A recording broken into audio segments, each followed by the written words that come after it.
चलिए students, now आगे देखते हैं। देखिए, ये सारी बातें कल हमने पढ़ी थी और ये टेबल हम देख रहे थे, तो ये टेबल आपको याद करना पड़ेगा, ठीक है ना। ओके, नाउ देखिए कल हमने यहाँ तक डिस्कस कर लिया था, milk of magnesia and mud तक, है ना। नेक्स्ट है, अगर मीडियम आपका कैसा है, सॉलिड, और डिस्पर्स फेज यानी कि ये आपका सॉल्यूट जैसा काम कर रहा है, और ये क्या आपका सॉल्वेंट है, ठीक। ओके, तो ध्यान से चेक करिए, कहाँ गया ये गैस, एक तरीके से सॉलिड में, तो इसका एग्जांपल क्या है, फोम। अब फोम आप इस तरीके से देख सकते हो, मैं आपको बताऊं। देखो, एक तो फोम, जो फोम आप देखते हो, कौन सा फोम, आपने अपने जो सोफा वगैरह में नहीं फोम लगा रहता है, बताओ। अब जब सोफा वगैरह में जो फोम लगा रहता है, ठीक, सॉरी, तो अभी मैं आपको दिखा देता हूँ किस तरीके से, या स्पॉन्ज या प्यूमाइस। प्यूमाइस जो पत्थर एक होता है, स्टोन जो होता है, उसमें छोटे छोटे पोर्स होते हैं, छेद होते हैं, ठीक। तो छोटे छोटे पोर्स यहाँ पर आपको, ये फॉर्म होगा आपके घर में, ठीक है। सोफा वगैरह में जो फोम होता है, उसमें छोटे छोटे छेद होते हैं, वो जो छोटे छोटे होल्स होते हैं, ठीक है ना, पोर्स होते हैं जो छोटे छोटे, उसमें क्या होता है, उसमें एयर के मॉलिक्यूल्स भरे रहते हैं, ठीक है ना, एयर के मॉलिक्यूल्स भरे रहते हैं उसमें। और मीडियम कैसा रहता है, सॉलिड रहता है ना। ये देखिए इस तरीके से, भाई आप समझ रहे हो बात को कि नहीं, बताओ। ये देखो, गैस किसमें, सॉलिड में, ठीक। तो इसका आपको मैं एग्जांपल दिखा देता हूँ, स्पॉन्ज। सो स्पॉन्ज किस तरीके से दिखाई पड़ेगा, बताओ। यहाँ पे देखो किस तरीके से दिखाई पड़ेगा, ये देखिए, ये स्पॉन्ज है, ये देखिए, ये स्पॉन्ज होता है ये देखिए ठीक। तो इसमें ये जो छोटे छोटे पोर्स दिखाई पड़ रहे हैं, इसमें एयर के मॉलिक्यूल्स होते हैं, ठीक। ध्यान से समझिए, देखिए, ये जो छोटे छोटे आपको पोर्स यहाँ दिखाई पड़ रहे हैं, ये है ना, इसमें क्या है, इसमें एयर के मॉलिक्यूल्स हैं, इसमें गैस भरी हुई। और मीडियम, ये पूरा मीडियम कौन सा है, मीडियम सॉलिड है, तो सॉलिड में गैस भरी हुई है ऐसा लग रहा है, इसलिए ये भी एक कोलाइड का एग्जांपल है, ये भी क्या है, कोलाइड का एग्जांपल है, ठीक। और प्यूमाइस आप देख सकते हैं, ये देखिए, है ना प्यूमाइस, ये देखिए, प्यूमाइस रॉक जो होती है, ये पत्थर होता है एक तरीके का, इसमें छोटे छोटे छेद हैं, तो इसमें एयर के मॉलिक्यूल्स हैं, और ये पूरा मीडियम कैसा है, सॉलिड है, ठीक।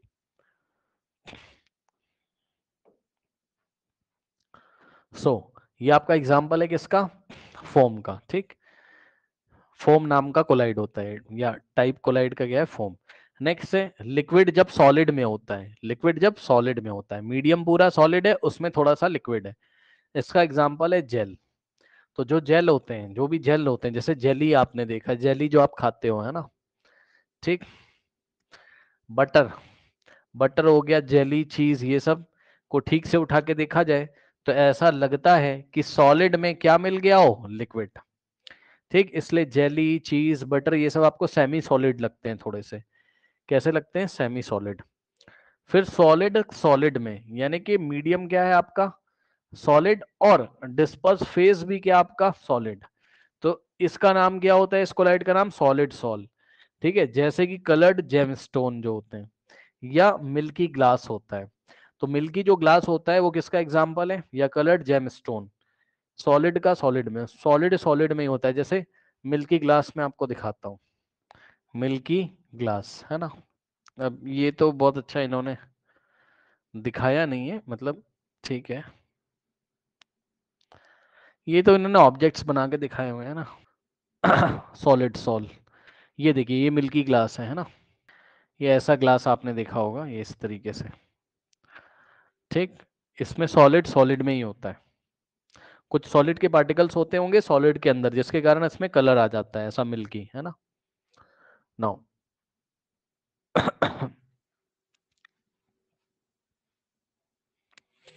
ये देख लीजिए, मिल्की ग्लास का एग्जांपल है ना, ये जेम स्टोन्स है, जेमस्टोन में सॉलिड होता है, यानी कि मीडियम सॉलिड है, उसमें कुछ सॉलिड के पार्टिकल होते हैं, जिसकी वजह से इसमें कलर आ जाता है, ठीक। अब फिर से मैं आपको एक बार बता देना चाहता हूँ, क्या, कि पता है आपको ना, एग्जाम में अगर परेशान करेगा ना, तो ये वाला टेबल ही परेशान करेगा, ये मैं बार बार आपको बता दे रहा हूँ, ध्यान से सुन लो, ठीक। आपको एग्जाम में क्या परेशान करेगा, ये वाला टेबल, यहां से जब सवाल आता है ना, तो परेशान करता है आपको। और यहां से एक सवाल आता ही आता है, तो इस टेबल को आपको बार बार लिखना है, बार बार एग्जाम्पल आपको याद रखना है, ठीक। कि टाइप, कोलाइड का टाइप कौन सा है, ठीक, और उसमें डिस्पर्सिंग मीडियम कौन सा है, डिस्पर्स फेस कौन सा है, और उसके एग्जाम्पल कौन से हैं, ये टेबल तैयार कर लीजिएगा। अब देखिए क्या कुछ क्वेश्चंस यहाँ बचते हैं हमारे पास, देख लेते हैं। हाँ, ये क्वेश्चंस देखिए बच्चों, है ना। अब देखो इन्होंने हमसे सवाल क्या पूछा है, differentiate between homogeneous and heterogeneous mixture with example, ठीक। होमोजीनियस और हेट्रोजीनियस मिक्सचर का एग्जांपल आपको यहाँ पर बताना है, ठीक है ना। तो मतलब डिफरेंशिएट करना है, कर लोगे डिफरेंशिएट इन दोनों को, ठीक है। डिटेल में मैंने आपको पढ़ाया है, एक बार आंसर देखने वाली बात होती तो वो मैं आपको दिखा देता हूँ। ये शायद हम लोग कर भी चुके हैं ना, differentiate between homogeneous and heterogeneous mixture with examples. कर लोगे ये सवाल, बताइए, हो जाएगा ना। इसको पढ़ लीजिए आराम से, या स्क्रीनशॉट वैसे मैंने आपको ग्रुप पे भेज दिया है, सारे एग्जांपल्स लिखे हैं, इसमें समझाने वाली कोई भी बात नहीं है, ठीक। होमोजीनियस हेट्रोजीनियस बहुत डिटेल में पढ़ाया हुआ है, ठीक। ये बस जस्ट मैंने ऐसे ही दिखा दिया है, किसी को नोट वोट करना हो, स्क्रीनशॉट लेना हो तो ले सकता है, ठीक। नेक्स्ट देखिए, कह रहा है how are sol, solution and suspension different from each other, है ना। सोल, कुछ बच्चे सोल नहीं समझ पाते हैं, सोल उसने यहां से पूछा हुआ है। सोल क्या एक तरीके का बताइए, कोलाइड है। सोल क्या एक तरीके का कोलाइड है ना। तो सोल कोलाइड हो गया आपका, ठीक। सॉल्यूशन आपको पता ही है, शुगर वाटर का जो सॉल्यूशन होता था, सस्पेंशन चॉक पाउडर और वाटर का, है ना। अब ये तीनों एक दूसरे से, मतलब एक दूसरे से ये तीनों कैसे डिफरेंट हैं, तो इसके लिए मैं आपको दिखाता हूं। पहली बात तो ये आंसर अगर आप देखोगे तो आपके ग्रुप पे ही मैं सेंड कर देता हूँ, फिर इसको थोड़ा एक्सप्लेन कर देता हूँ मैं आपको। चलिए इसको थोड़ा एक्सप्लेन कर देते हैं। सबसे पहले सोल की बात करते हैं, है ना। तो सोल सॉल्यूशन, और बच्चों सोल मैंने आपको बताया, सोल क्या आपका बताइए, कोलाइड है एक तरीके का, ठीक। सोल क्या एक तरीके का कोलाइड है, ठीक। कोलाइड है जिसमें कि आपका डिस्पर्स्ड फेस क्या होगा और डिस्पर्सिंग मीडियम क्या होगा। डिस्पर्स्ड फेस क्या होगा, इसमें सॉलिड होगा, और डिस्पर्शन मीडियम क्या होगा,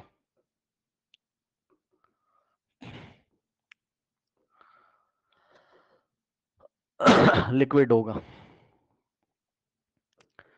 ठीक। टेबल से देख के बता रहा हूं, देख लीजिएगा टेबल से, ठीक। एग्जाम्पल है इसका milk of magnesia and mud, हमने एनसीईआरटी से एग्जाम्पल लिखे हैं। अब इसको भाई थोड़ा सा पढ़ लो। अब एक बात बताओ, अगर ये कोलाइड है तो कोलाइड आपके दिखने में होमोजीनियस होते थे, याद है।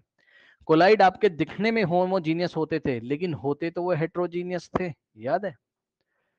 तो इसलिए लिखा है कि sol is a heterogeneous mixture. In this mixture the solute particles are small as they can not be seen with the naked eyes, ठीक।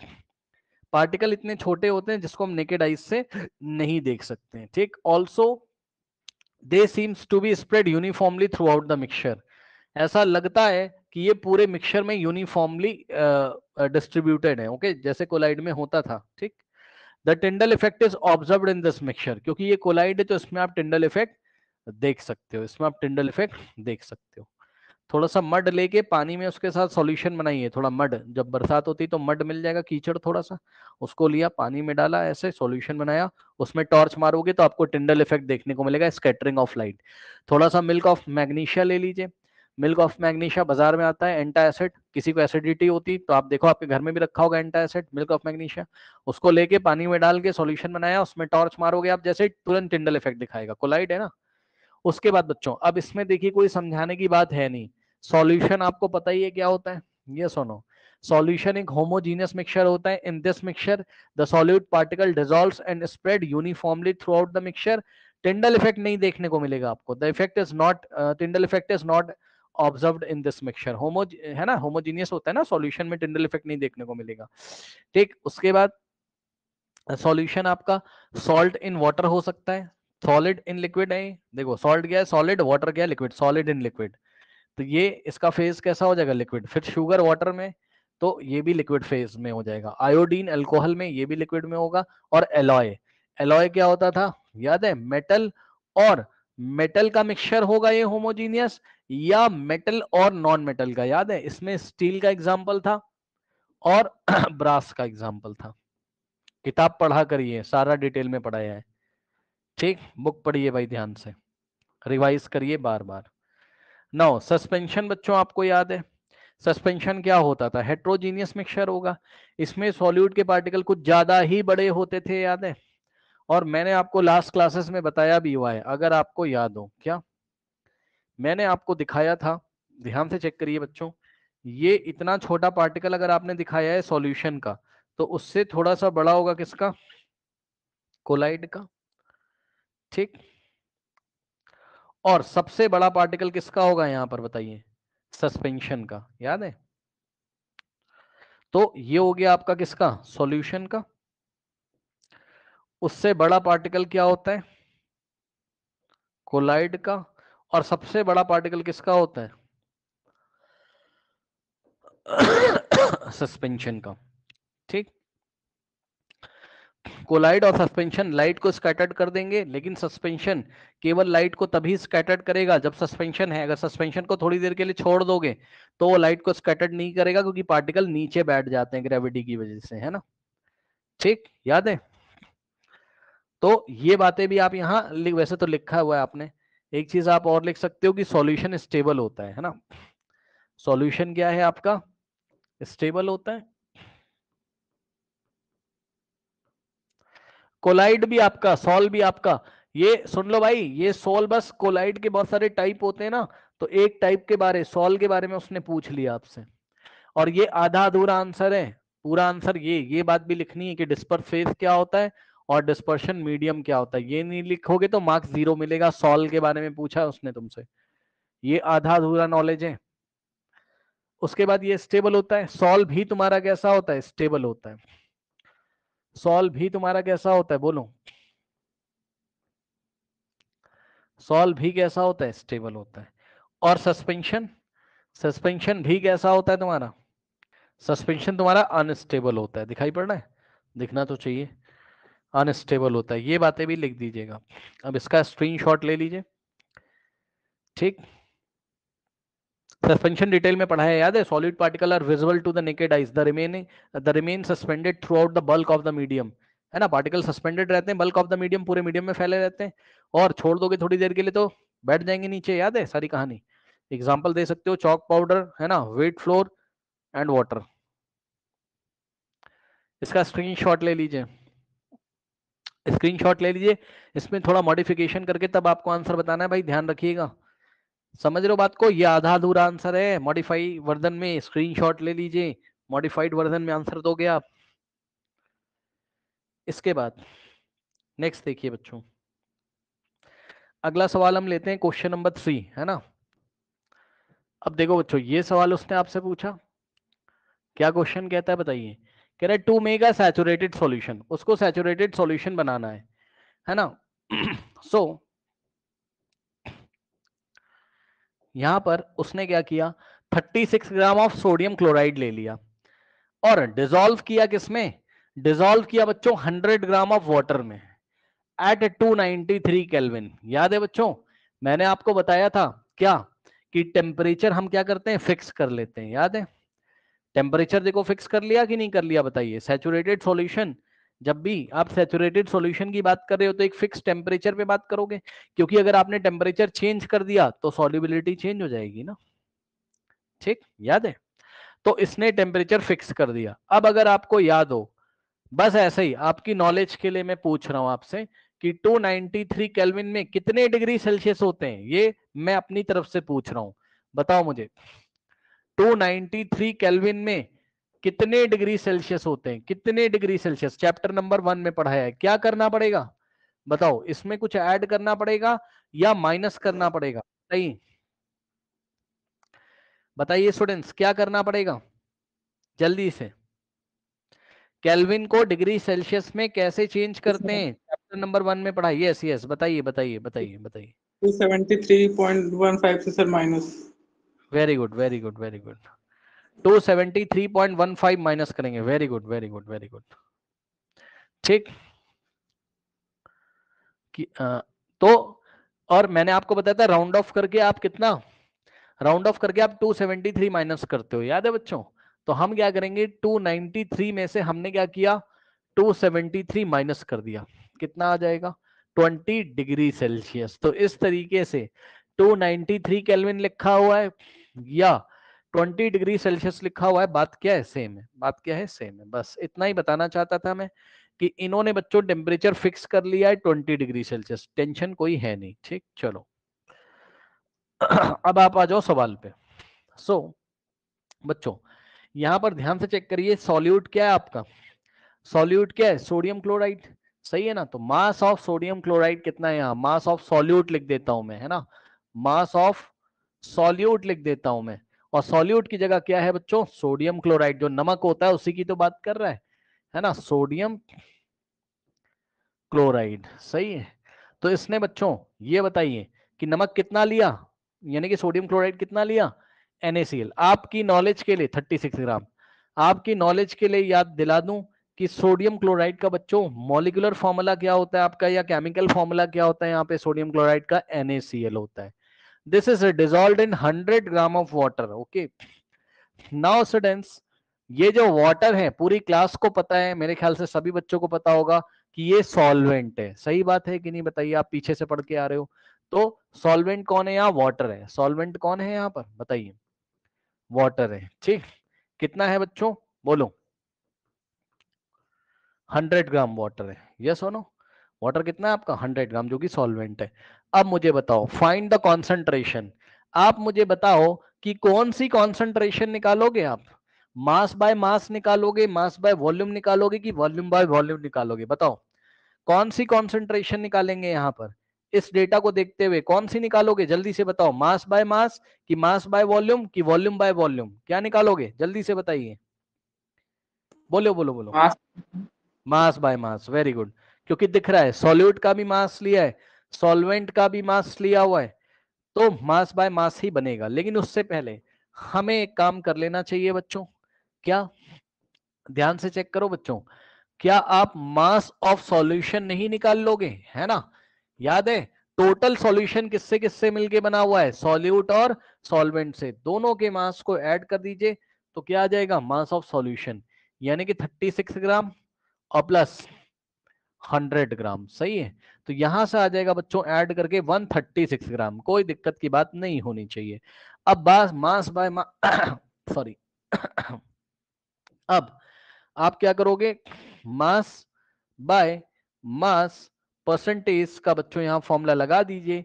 क्या होता है फॉर्मूला आपका यहाँ, mass of solute, mass of solute, है ना, mass of solute and divided by mass of what, mass of solvent, है ना, और इनटू करोगे 100, सही है। अब इसको आप सॉल्व कर लीजिए।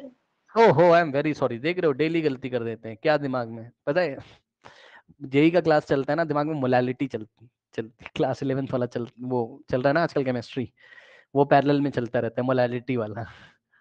ये गलती हो जाती है भाई, गलती मत कर देना मेरी तरह मोलालिटी नहीं पढ़ रहे हो तुम, है ना, तुम मास बाय मास कॉन्सेंट्रेशन पढ़ रहे हो, मास ऑफ सॉल्यूशन है भाई, सॉरी ये गलती हो गई, बार बार इसको ध्यान दें प्लीज। देखो बच्चे ने 2 बार मुझे टोक दिया, आप लोग प्लीज इसको ध्यान रखें, मेरा दिमाग कहीं और क्लास में चल रहा है, इसलिए ऐसा थोड़ा गलती मेरे से हो गई।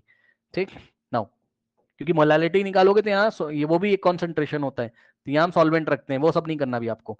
अब मास ऑफ सॉलिड बच्चों कितना है चेक कर लो भाई, मास ऑफ सॉलिड कितना है, 36 ग्राम। मास ऑफ सॉल्यूशन कितना है चेक करिए, मास ऑफ सॉल्यूशन कितना है बच्चों, 136, है ना, और इनटू में करेंगे 100। अब कुछ बच्चे घबरा जाएंगे इसकी कैलकुलेशन करने में, करना तो आपको ही है, पीछे मत हटा करो, कैलकुलेशन करो चुपचाप। कैसे करोगे बताओ, जो आता है वो कर लो। क्या आता है, क्या आता है, अगर कुछ नहीं आता है अगर कुछ नहीं आता है ना, कुछ नहीं आने का मतलब है कि अगर आपको ज्यादा ही परेशानी ऐसी हो जा रही है तो आप 36 को 100 से मल्टीप्लाई कर दो चुपचाप, है ना, ज्यादा टेंशन है नहीं, और उठा के चुपचाप डिवाइड लगा के डेसिमल के 2 प्लेस तक ले आइए, टेंशन नहीं, सीधे उठा के डिवाइड लगा दो, ऊपर बड़ा नंबर है नीचे छोटा नंबर है, उठा के डिवाइड लगा दो भाई, क्या ही समस्या है ना। मतलब समझो, देखो यहाँ पे दिखाता हूँ मैं आपको, क्या किया हमने, 3600 को हमने डिवाइड लगाया 136 से, भाई लगा दो ना, क्या दिक्कत हो गई, है ना कितने टाइम्स जाएगा अंदाजा लगाइए बच्चों, अंदाजा लगाइए। 2 बार जाएगा, 3 बार जाएगा? 3 बार तो नहीं जाएगा, 2 ही बार जाएगा। सो 2 और 2 इंटू 136 करोगे तो कितना आ जाएगा? 2 6 जार 12 होता है, 1 जाएगा। 2 3 जा 6 प्लस 1 7 और 2 1 जार 2 होता है, तो आ जाएगा कितना? 272 है ना। तो यहां से आ गया बच्चों कितना आपका यहाँ पर? देखिए यहां से आगे आपके पास 272 माइनस कर दोगे, 10 माइनस 2 होता है 8, और यहां बचेगा बच्चों कितना? 5 ना। तो 1 यहां से आएगा, 15 माइनस 7 8 हो जाएगा, यहां बचेगा 0 क्योंकि 2 माइनस 2 0, यहां से 0 कॉपी कर लोगे। सही है। अब ये लगभग कितने टाइम्स जाएगा? मेरे ख्याल से 4 या 5 टाइम जाएगा। चलिए चेक कर लेते हैं। 4 टाइम्स जाएगा बच्चों। 4 6 का कितना होता है? 24 और 2 4 3 जा 12 प्लस 2 कितना होता है? 14। क्या मैं सही हूँ? चेक कर लो। 4 3 जा 24 2 4 3 जा 12 प्लस 2 14 1 4 जा 4 प्लस 5। एक बार और जा सकता है ना। 136 इंटू 5। ऐसे अंदाजा लगा के आपको भी करना है। 5 6 जा 30 और 3 5 3 जा 15 प्लस 3 18 और 1 5 1 जा 5 प्लस 1 6। क्या एक बार और जा सकता है? 136 इंटू 6 कर लो। 6 6 जा 36 और 3 है ना। तो 6 3 जा 18 प्लस 3 21 2 6 1 जा 2। ये देखो बस अब नहीं जाएगा, एक बार और जाएगा। एक बार और जाएगा। 136 इंटू 7 कर दो, तो 7 6 जा कितना होता है? 42 और 4 7 3 जा 21 21 प्लस 4 25 और 2 7 जा 7 9। नहीं जाएगा, नहीं जा रहा है, कोई बात नहीं। 6 टाइम्स जा रहा है, तो 136 इंटू 6 किया कितना आ रहा है आपका यहाँ पर? 816 आ रहा है। अब ध्यान दे बच्चों, 10 माइनस 6 होता है 4, और यहाँ 7 माइनस 1 कितना होता है? 6, और 8 माइनस 8 कुछ नहीं बचेगा। अब डेसिमल लगा दो, 0 बढ़ा दो, 640 आ रहा है। कितने टाइम्स जाएगा? इतने सारे कैलकुलेशन किए, जाके चेक कर लीजिए। मेरे ख्याल से कितने टाइम्स जाएगा? 4 टाइम्स, क्योंकि 5 टाइम्स ले जाओगे तो 680 आ जाएगा ना। 640 से बड़ा, तो 640 से बड़ा हो जाएगा, तो 4 टाइम्स लेके जाइए। तो कितना आ जाता है बच्चों यहाँ पर? 544। 10 माइनस 4 होता है 6, और यहाँ 13 माइनस 4 होता है 9, और यहाँ कुछ बचेगा नहीं, डेसिमल की हेल्प से 0। अब 7 टाइम्स जाएगा, है ना, और यहाँ से आ जाएगा कितना? 952। यहाँ 8 बचेगा, अब करने की जरूरत नहीं है, डेसिमल के 2 प्लेस तक आ जाएगा, अब करने की जरूरत नहीं है बच्चों यहाँ पर, है ना। कितना आ रहा है? 26.47, और परसेंट लगाना मत भूलना, है ना। कितना आ रहा है? 26.47।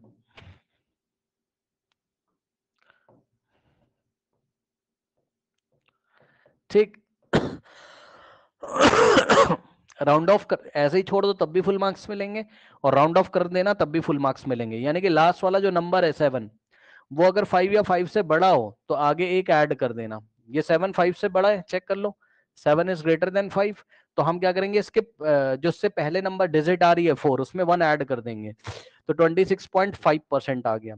चाहे ये लिख दो तब भी फुल मार्क्स मिलेंगे, चाहे 26.47% लिख दो तब भी आपको फुल मार्क्स मिलेंगे, कोई दिक्कत नहीं है इसमें, कोई मार्क्स आपके नहीं कटेंगे बच्चों यहाँ पर। ओके, चलिए हो जाएगा। नेक्स्ट देखिए, ये कैलकुलेशंस है। नेक्स्ट देखिए, तो ये सारे क्वेश्चंस हम लोग ने बच्चों फिनिश कर लिए हैं, सही है ना। अब यहाँ पे थोड़ा सा बच्चों देखिए जरा, यहाँ पे एक टॉपिक बच्चों पढ़ाना चाहता है, फिजिकल एंड केमिकल चेंजेस, है ना, फिजिकल एंड केमिकल चेंजेस, ठीक है ना। अब चलिए देखते हैं ये क्या होते हैं, फिजिकल एंड केमिकल चेंजेस, ठीक है ना। चलो देखिए क्या कहता है, कह रहा है in the previous chapter we had learned about the few physical properties of matter, the properties that can be observed and specified like colour, hardness, rigidity, fluidity, density, melting point, boiling point etcetera are the physical properties. Okay, हाँ भाई जरा ध्यान दें बच्चों, आपको last chapter में मैंने बहुत डिटेल में ये सारी फिजिकल प्रॉपर्टीज पढ़ाई हैं। जिन्होंने लास्ट चैप्टर नहीं पढ़ा है, रिकॉर्डिंग सेक्शन में होगा, आप जाके पढ़ सकते हो। ठीक, देखिए आपकी फिजिकल प्रॉपर्टीज लास्ट चैप्टर में हमने कलर के बारे में बात करी थी। कलर अगर आपको कहीं पर दिख रहा है तो वो क्या, उसकी फिजिकल प्रॉपर्टी है। ठीक, किसी मैटर की अगर आपको कलर दिखाई पड़ रहा है कि वो येलो है कि ब्लू है कि ग्रीन है, तो वो उसकी फिजिकल प्रॉपर्टी। ठीक, कोई मैटर हार्ड है या नहीं है, उसकी फिजिकल प्रॉपर्टी। कोई मैटर रिजिड है या नहीं, रिजिड मैंने आपको बताया था ना, रिजिडनेस क्या होती थी, जब फोर्स लगाओगे तो अपना शेप नहीं चेंज करता था, याद है उसको। ये देखिए रिजिड बॉडी है, इसको ऐसा फोर्स लगा रहे हो तो ये अपना शेप नहीं चेंज कर रहा है, रिजिड बॉडी है। ठीक, तो रिजिडिटी, तो ये फिजिकल प्रॉपर्टीज होती हैं। फ्लूइडिटी मतलब कोई मटेरियल फ्लो कर सकता है या नहीं कर सकता है ना, इस प्रॉपर्टी को हम क्या बोलते हैं, फ्लूइडिटी, है ना। तो जितनी भी गैसेस हैं और जितने भी लिक्विड है वो फ्लो करते थे, उसमें फ्लूइडिटी होती थी।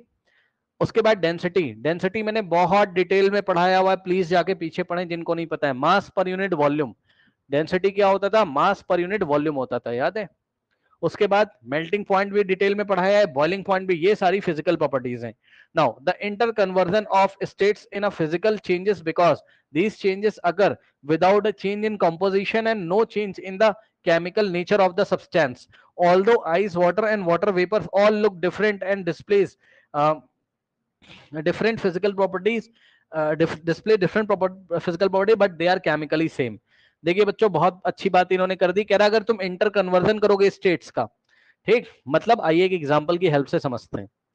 ठीक, आइए एक एग्जांपल की हेल्प से समझते हैं। देखिए बच्चों, इन्होंने वाटर का एग्जांपल दिया है, तो वाटर के एग्जांपल से ही आइए हम समझ लेते हैं ना। ये देखिए बच्चों, एक अच्छा डायग्राम है, इसको आप देखना हो तो आप देख सकते हो। ये सब आपने लास्ट चैप्टर में पढ़ा हुआ है। ये वाटर देखिए आपने लिया, इसकी अपीयरेंस अलग है, मतलब समझो बच्चों, इसका फिजिकल स्टेट अलग है, ये लिक्विड में है, ठीक। ये क्या आपका लिक्विड में, ये दिखने में आपको अलग लग सकता है, अलग का मतलब जैसा पानी दिखता है वैसा दिखाई पड़ेगा, ठीक। अब देखो जरा, फिर आपने इसका इवेपोरेशन किया, इसको गर्म कर दिया, तो ये देखिए ये क्या है, वाटर वेपर्स है, ठीक। इसकी अपीयरेंस अलग है, गैशियस स्टेट है, ये क्या है, गैशियस स्टेट है।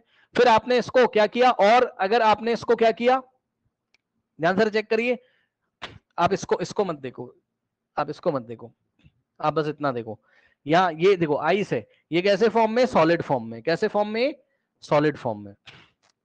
खास बात जरा ध्यान चेक करना, सॉलिड को आपने गर्म किया लिक्विड बना, लिक्विड को गर्म किया आपका क्या बना, गैस बना, ठीक। और डिटेल में हमने लास्ट चैप्टर में इसको डिस्कस किया, बहुत डिटेल में डिस्कस किया हुआ है, तो हम ये सब डिस्कस नहीं कर रहे हैं कैसे कैसे क्या क्या हुआ है। मोटी मोटी बात ध्यान से सुनिए बच्चों, इसका फिजिकल अपीयरेंस अलग है।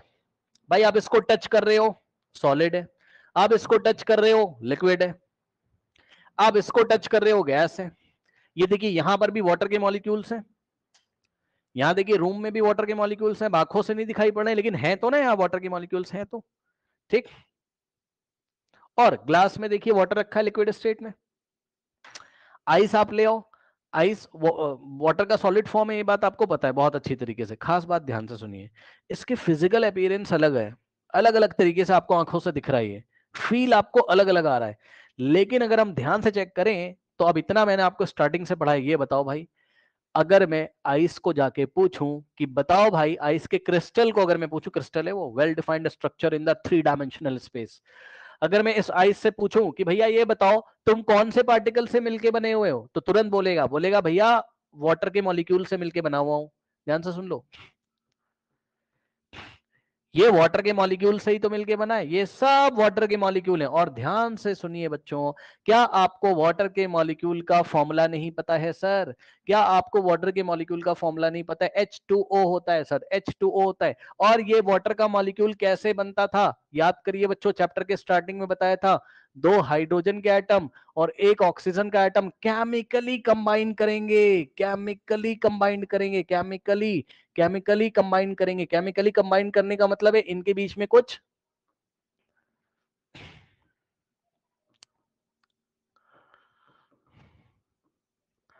ठीक, ये केमिकली कंबाइंड करेंगे। मतलब समझो थोड़ा सा बच्चों, बस मैं आपको बताना चाहता हूं, ऐसे इतना आपको डिटेल में नहीं जाना, लेकिन फिर भी समझो आप, होता क्या है कि यहां पर ऑक्सीजन और हाइड्रोजन के बीच में एक बॉन्ड यहां बनता है और एक बॉन्ड यहां बनता है। बॉन्ड पे क्या होता है, इलेक्ट्रॉन्स की शेयरिंग होती है, बस नॉलेज के लिए बता रहा हूं, नॉलेज के लिए बता रहा हूं, ज्यादा टेंशन मत लेना। यहाँ 2 इलेक्ट्रॉन होते हैं, एक इलेक्ट्रॉन ये वाले हाइड्रोजन का, एक इलेक्ट्रॉन ये वाले ऑक्सीजन का। और एक इलेक्ट्रॉन इस मतलब एक बॉन्ड पे देखोगे 2 इलेक्ट्रॉन मिलेंगे, एक इस ऑक्सीजन का एक इस हाइड्रोजन का, और इन दोनों इलेक्ट्रॉन पे शेयरिंग दोनों की होती है। मतलब ये चाहता है तो ये भी अपने पास रखता है हाइड्रोजन भी, ऑक्सीजन चाहता है तो वो भी अपने पास रखता है। मोटी मोटी बात ये है कि ये देखिए हाइड्रोजन के 2 एटम और ऑक्सीजन का 1 एटम जब केमिकली कंबाइन करता था तो वाटर का मॉलिक्यूल बनता था। और ध्यान से सुनो, आइस से मैंने पूछा जाके कि ये बताओ कि तुम कौन से मॉलिक्यूल से मिलके बने हुए हो, तो इसने तुरंत बताया, कह रहा है कि देखो मैं तो वाटर के मॉलिक्यूल से मिलके बना हूं, ठीक। ये सब वाटर के मॉलिक्यूल हैं। मैंने कहा ठीक है भाई, बहुत अच्छी बात है। अब हमने जाके पानी से पूछा, पानी से हमने कहा ये बताओ भाई, एक बार बताओ पानी तुम किससे मिलके बने हुए हो? तो इसने बताया कि हम भी वाटर के मॉलिक्यूल से मिलके बने हैं। ध्यान से समझिए, ठीक। फिर हमने क्लाउड में जाके हमने वाटर वेपर से पूछा, हमने कहा तुम कैसे बने हुए? यही कह रहा हम भी वाटर के मॉलिक्यूल से मिलके बने। अब कहानी तो आप लोग को पता ही बच्चों, कहानी तो आपको पता है। अपीयरेंस सबका दिखने में अलग अलग इसलिए आ रहा है क्योंकि इनके मॉलिक्यूल्स के लगने का स्टाइल अलग अलग है लिक्विड में, ठीक है। हालांकि हम ज्यादा उस पे आइस पे और वाटर पे ज्यादा कमेंट नहीं करेंगे, लेकिन हम एक जनरल बात कर रहे हैं। सॉलिड में पार्टिकल पास पास होते हैं, लिक्विड में थोड़े दूर दूर, और वेपर में और दूर दूर। मतलब पार्टिकल वही है लेकिन उनके अरेंजमेंट का स्टाइल अलग अलग है। पार्टिकल वही है लेकिन उनके अरेंजमेंट का स्टाइल अलग अलग है, इसलिए फिजिकल स्टेट अलग अलग है। चेक कर लो, फिजिकल स्टेट अलग अलग है, सॉलिड, लिक्विड और गैस, लेकिन केमिकली वो सब एक ही है। केमिकली वो सब एक ही। क्या आपको भरोसा हुआ? इसमें भी तो वाटर के मॉलिक्यूल हैं, इसमें भी तो वाटर के मॉलिक्यूल हैं, इसमें भी तो वाटर के मॉलिक्यूल हैं। ऐसा थोड़ी ना है कि यहां पर क्लोरीन के मॉलिक्यूल आ गए अचानक, या यहां पर अमोनिया के मॉलिक्यूल आ गए, ऐसा तो है नहीं। बात समझ में आई? तो केमिकली तीनों सेम है लेकिन फिजिकली अलग अलग है। अब फिजिकली इसलिए अलग अलग है क्योंकि वाटर के मॉलिक्यूल के लगने का जो स्टाइल है वो अलग अलग है। ये मैंने चैप्टर 1 जिन बच्चों ने पढ़ा है उन्हें बहुत अच्छी तरीके से समझ में आ रहा होगा। आपको क्या एग्जांपल दिया था चैप्टर नंबर 1 में, याद है? कि जैसे आपके जो बगल में रहता है कोई नेबर आपका, है ना, उसका भी घर किससे बना है? ईंट से, ब्रिक से। आपका भी घर ब्रिक से बना हुआ है, लेकिन ब्रिक्स के लगने का स्टाइल अलग अलग है ना। तो उनके घर का डिजाइन अलग है, आपके घर का डिजाइन अलग है। तो यहां मॉलिक्यूल्स के लगने का, आपस में जब मॉलिक्यूल जुड़ रहे होंगे तो उनका अरेंजमेंट का स्टाइल अलग अलग होने की वजह से इसका अपीयरेंस सॉलिड, इसका लिक्विड और इसका गैस। ये चीज आपने देखी, ठीक है। नाउ यही चीज किताब में यहां लिखी है, पढ़ लीजिएगा, ठीक। जब फिजिकल स्टेट का इंटर कन्वर्जन होता है, मतलब सॉलिड से आप लिक्विड जा रहे हो, लिक्विड से गैस, या गैस से लिक्विड आके फिर सॉलिड आ रहे हो आप, तो आपका केमिकल कॉम्पोजिशन नहीं चेंज होता है। ये देखिए कह रहा है डिस्प्ले डिफरेंट फिजिकल प्रॉपर्टी। उनकी फिजिकल प्रॉपर्टी अलग अलग हो सकती है लेकिन उनकी chemical property same. Physical property में ये सारी चीजें उनकी अलग अलग हो सकती है, मतलब हार्डनेस उसकी अलग हो सकती है। जैसे वाटर हार्ड नहीं होता लेकिन आइस थोड़ा सा हार्ड होता है, समझ रहे हो बात को? जैसे वाटर में फ्लूइडिटी होती है लेकिन आइस में नहीं होती है, आइस फ्लो नहीं कर सकता है, ठीक। उसके बाद नाउ अब देखिएगा बच्चों, जरा जो पढ़ाया भाई वही आएगा सारा। जो स्टार्टिंग में चैप्टर्स पे आपको पढ़ाया था इतना दम लगाकर मैंने, है ना, मॉलिक्यूल्स एटम्स के बारे में, अब वो सारी नॉलेज आपकी काम आएगी। वो सारी नॉलेज अब आपकी काम आएगी। ध्यान से चेक करिए बच्चों, क्या यहाँ पे देखिए क्या कहता है। कह रहा है both water and cooking oil are liquid but their chemical characteristics are different. हाँ, देख रहे हो, कह रहा है they differ in the odour and in flammability. Okay, हाँ भाई, we know that oil burns in the air whereas water extinguisher fire. It is this chemical property of oil that makes it different from the water. Yes, yes,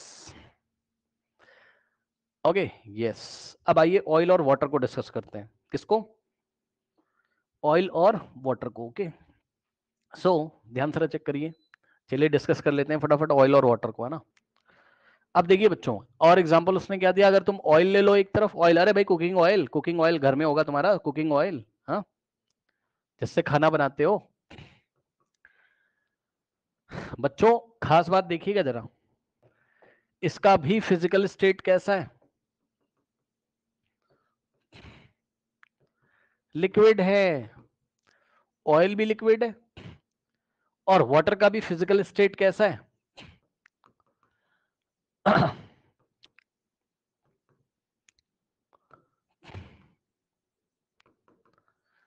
liquid है। तो दोनों का physical state तो same है। तो क्या दोनों same है?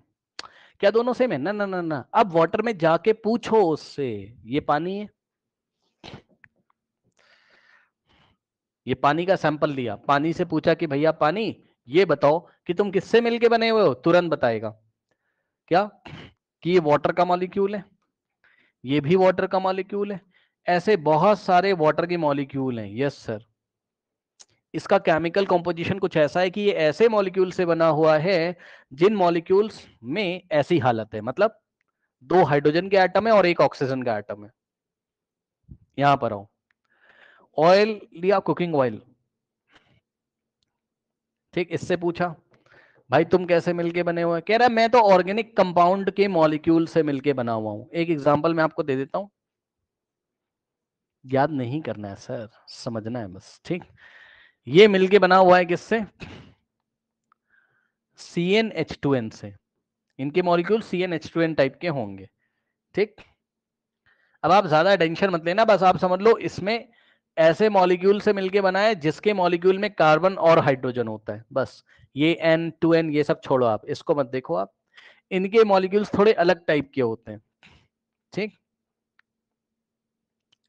मतलब बस मोटी मोटी बात बोले तो इनके मॉलिक्यूल्स ऑर्गेनिक मॉलिक्यूल्स होते हैं, ठीक। और ऑर्गेनिक मॉलिक्यूल्स में आपको क्या दिखाई पड़ेगा, कार्बन दिखाई पड़ेगा। ऑर्गेनिक मॉलिक्यूल्स में आपको कार्बन दिखाई पड़ेगा और हाइड्रोजन दिखाई पड़ेगा। अब मुझे जरा ये बता दो, आपके सामने ही है, ये बताओ भाई, दिखने में तो दोनों लिक्विड है, कोई दिक्कत नहीं है, दोनों का फिजिकल स्टेट तो सेम है। लास्ट जो एग्जांपल आपने लिया था किसका, वाटर का, सॉलिड लिक्विड गैस, वहां फिजिकल स्टेट अलग अलग थे। मेरी बात को ध्यान से सुन लेना, वाटर के केस में फिजिकल स्टेट अलग अलग थे। आइस सॉलिड था, वाटर लिक्विड था, और जो क्लाउड आपने देखे वाटर वेपर से जो बने हुए, ठीक, वो आपका गैस था। फिजिकल स्टेट वहां सॉलिड लिक्विड गैस था, लेकिन केमिकल कॉम्पोजिशन सेम था। यस सुनो भाई, आइस में भी H2O H2O वाटर के मॉलिक्यूल, वाटर में भी वाटर के मॉलिक्यूल, और क्लाउड में भी वाटर के मॉलिक्यूल। लेकिन यहां पर क्या है, यहाँ फिजिकल स्टेट सेम है लेकिन केमिकल कॉम्पोजिशन अलग है। चेक कर लो, फिजिकल स्टेट सेम है, लिक्विड लिक्विड, लेकिन केमिकल कॉम्पोजिशन इज डिफरेंट। ये सुनो, but chemical but chemically they are different, they are different. मैंने कहा कैसे, कहने लगा सर देखो वाटर ना सर, वाटर के मॉलिक्यूल से मिलके बना हुआ है सर, और ये का मतलब है ये जो कुकिंग ऑयल है ये आपका ऑर्गेनिक मॉलिक्यूल से मिलके बना है। मैंने कहा अच्छा ये बताओ जरा, दोनों के मॉलिक्यूल में क्या डिफरेंस है, दोनों के मॉलिक्यूल में क्या डिफरेंस है, बने तो दोनों मॉलिक्यूल्स हैं, यानी कि दोनों ही पार्टिकल से मिलके बने, जिसको आप मॉलिक्यूल बोल रहे हो, क्या डिफरेंस है, तो तुरंत बताया क्या कि सर इसका मॉलिक्यूल ना सर अलग तरीके का है सर। मैंने कहा कैसा, तो बोला देखो सर, इसका जो मॉलिक्यूल है ना पानी का, वाटर का, सर ये हाइड्रोजन और ऑक्सीजन के एटम से मिलके बना हुआ है, 2 हाइड्रोजन का एटम और ऑक्सीजन का एटम, ठीक।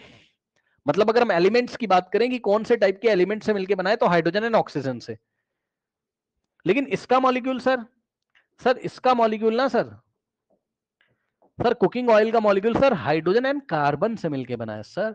अब कितने हाइड्रोजन के एटम है कितने कार्बन वो छोड़ो, आप देख लो भाई, इसका केमिकल कॉम्पोजिशन कुछ और है, उसका कुछ और है। जब मॉलिक्यूल ही अलग हो गया, खुद सोचिए, जब मॉलिक्यूल ही अलग हो गया, दोनों का सिंगल सिंगल मॉलिक्यूल, इसका उठा के देखा कुकिंग ऑयल का तो इसमें कार्बन हाइड्रोजन मिला, वाटर का उठा के देखा तो इसमें ऑक्सीजन और हाइड्रोजन मिला। तो जब मॉलिक्यूल का कॉम्पोजिशन ही अलग हो गया, और ऑयल में तो बहुत सारे मॉलिक्यूल हैं, पानी में तो बहुत सारे मॉलिक्यूल हैं, तो मॉलिक्यूल जब एक एक मॉलिक्यूल अलग है तो सारे ही सारे अलग होंगे ना। तो उसके मॉलिक्यूल अलग टाइप के, उसके अलग टाइप के, डिफरेंट टाइप के, इसलिए क्या है दोनों, इसलिए क्या है दोनों, केमिकली क्या है, डिफरेंट है, केमिकली क्या है, डिफरेंट है। अब आपकी किताब में एग्जांपल दिया है इसने, बुक में कह रहा है कि जो पानी है बच्चों, वो आग को बुझा देता है, हाँ फायर एक्सटिंग्विशर है। यहां आग लग गई, ध्यान सुनना,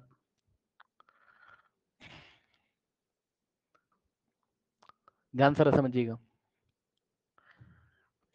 इससे पहले आपको यह समझना होगा कि बर्निंग में क्या होता है। देखिए, जो बर्निंग होती है ना, जब आग लग जाती है तो क्या होता होगा, बस आप ये समझो क्या होता होगा, मैं आपको फटाफट बताऊं। देखो क्या होता है कि ऑर्गेनिक मॉलिक्यूल्स जो होते हैं, कौन सर, ऑर्गेनिक मॉलिक्यूल्स जो होते हैं, ठीक, ये क्या करते हैं, ध्यान से सुन लेना भाई, ध्यान से। ऑर्गेनिक मॉलिक्यूल एटमॉस्फेयर की ऑक्सीजन से, हाँ हाँ, ये एयर में जो ऑक्सीजन होती है उसको बुलाते कहता है आ जाओ आ जाओ आ जाओ आ जाओ। तो ये एयर है, और एयर में क्या होते हैं, O2 मॉलिक्यूल्स। O2 मॉलिक्यूल्स मतलब ऑक्सीजन के मॉलिक्यूल को बुला लेते हैं, कहते हैं बेटा आ जाओ। तो ऑर्गेनिक मॉलिक्यूल्स ऑक्सीजन मॉलिक्यूल्स के साथ जब बर्निंग होती है, कहीं आग लगती है, तो ये ऑर्गेनिक मॉलिक्यूल्स ऑक्सीजन के साथ क्या करते हैं, रिएक्शन करते हैं सर। और क्या निकलता है, कार्बन डाइऑक्साइड निकलता है, वाटर निकलता है, और हीट निकलती है और लाइट निकलती है, याद कर लेना। ये आपको समझाने के लिए बताया मैंने, है ना। अब सुनो ध्यान से, क्या बता दिया देख लेना। ऑर्गेनिक मॉलिक्यूल अगर आ गए तो वो एटमॉस मतलब आसपास के एटमॉस्फेयर से ऑक्सीजन के मॉलिक्यूल को बुलाएंगे, कहेंगे आ जाओ भाई रिएक्शन करते हैं। दोनों लोग मिलके केमिकल रिएक्शन करेंगे। उस रिएक्शन में क्या क्या बनेगा? कार्बन डाइऑक्साइड बनेगा, वाटर बनेगा, हीट और लाइट निकलेगी, हीट और लाइट निकलेगी। बहुत अच्छी बात है, अब आगे सुनिए। अब आगे ध्यान से सुनिए, देखिए यहां पर आओ। अब यहां पर देखिए बर्निंग, ये आग लग गई यहां पर इस तरीके से। अब तुमने क्या किया, पानी उठा के डाल दिया इस पे। भाई अगर पानी डालोगे, इधर आओ जरा, बर्निंग होगी और क्या? नहीं होगी, क्योंकि तुमने पानी डाल दिया ना। पानी के मॉलिक्यूल थोड़ी ना ये वाली एक्टिविटी करते, पानी के मॉलिक्यूल थोड़ी ना बोलेंगे, पानी के मॉलिक्यूल थोड़ी ना बोलेंगे ऑक्सीजन से कि आ जाओ और रिएक्शन करते हैं, ऐसा तो है नहीं। यानी कि वाटर के मॉलिक्यूल को अगर ऑक्सीजन मिल भी गया तो नो रिएक्शन। लो भाई, यानी कि पानी अगर डाल दोगे तो रिएक्शन नहीं होगी, बर्निंग और तेज नहीं होगी और खराब हो जाएगी, यानी कि आग बुझ जाती है, आपने देखा है ना। क्योंकि पानी के मॉलिक्यूल ऐसे करके इसके ऊपर गिर जाएंगे ऐसे चारों तरफ, और एक एनवलप बना लेंगे जिससे आग धीरे धीरे बुझ जाएगी, क्योंकि आग को जो ऑक्सीजन मिल भी रहा था वो भी नहीं मिल पाएगा, क्योंकि ये पानी के मॉलिक्यूल ने ऐसे एनवलप बना लिया चारों तरफ। ठीक, अब सुनो, इसी की जगह अगर आपने क्या किया बताओ, आपने इसके ऊपर कुकिंग ऑयल डाल दिया। क्या डाल दिया इसके ऊपर? आपने इसके ऊपर क्या डाल दिया बच्चों? Cooking oil. अब जैसे कुकिंग ऑयल डालोगे, कुकिंग ऑयल में क्या होता है बताओ? कुकिंग ऑयल में क्या होता है? ऑर्गेनिक मॉलिक्यूल्स होते हैं, चेक कर लो। ठीक, तो ऑर्गेनिक मॉलिक्यूल बोलेंगे ऑक्सीजन से आ जाओ, आ जाओ, रिएक्शन करते हैं, और तेजी से रिएक्शन होगी, कार्बन डाइऑक्साइड, वाटर और हीट और लाइट निकलेगा, और तेजी से बर्निंग होगी वहां पर। ठीक, तो ये चीज होती है। बात समझ में आई कि नहीं आई?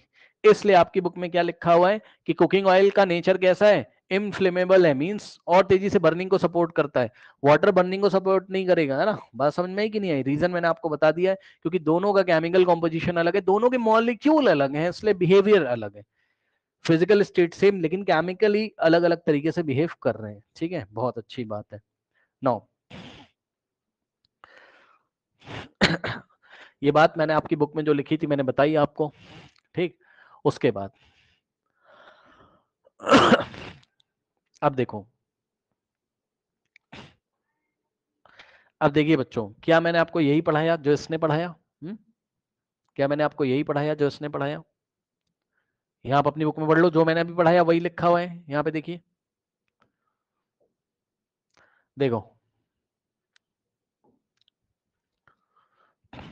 देखो कह रहा burning is a chemical change. अभी मैंने आपको सिखाया ना बर्निंग क्या होती सिखाया ना बर्निंग क्या होती।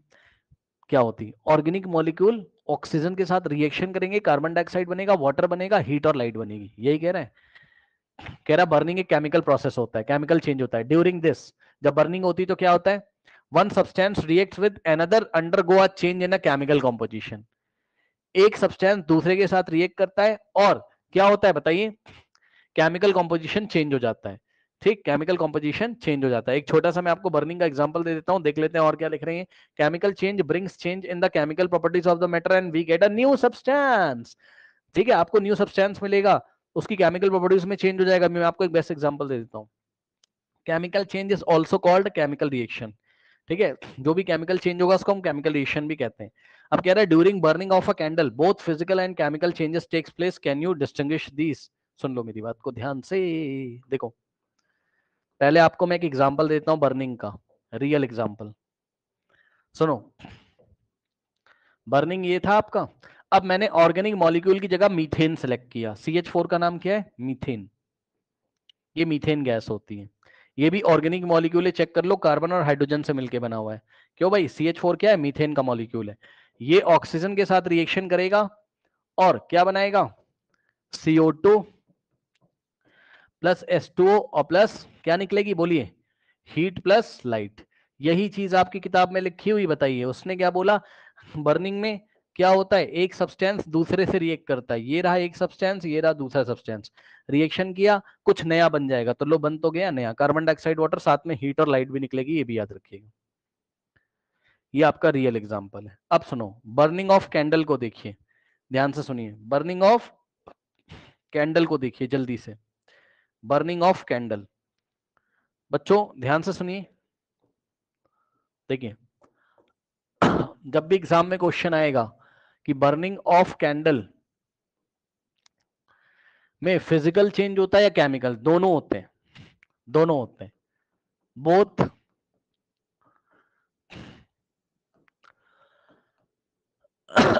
Physical and chemical change, both occurs, both occurs, दोनों होते हैं। कैसे सर बता दो जरा।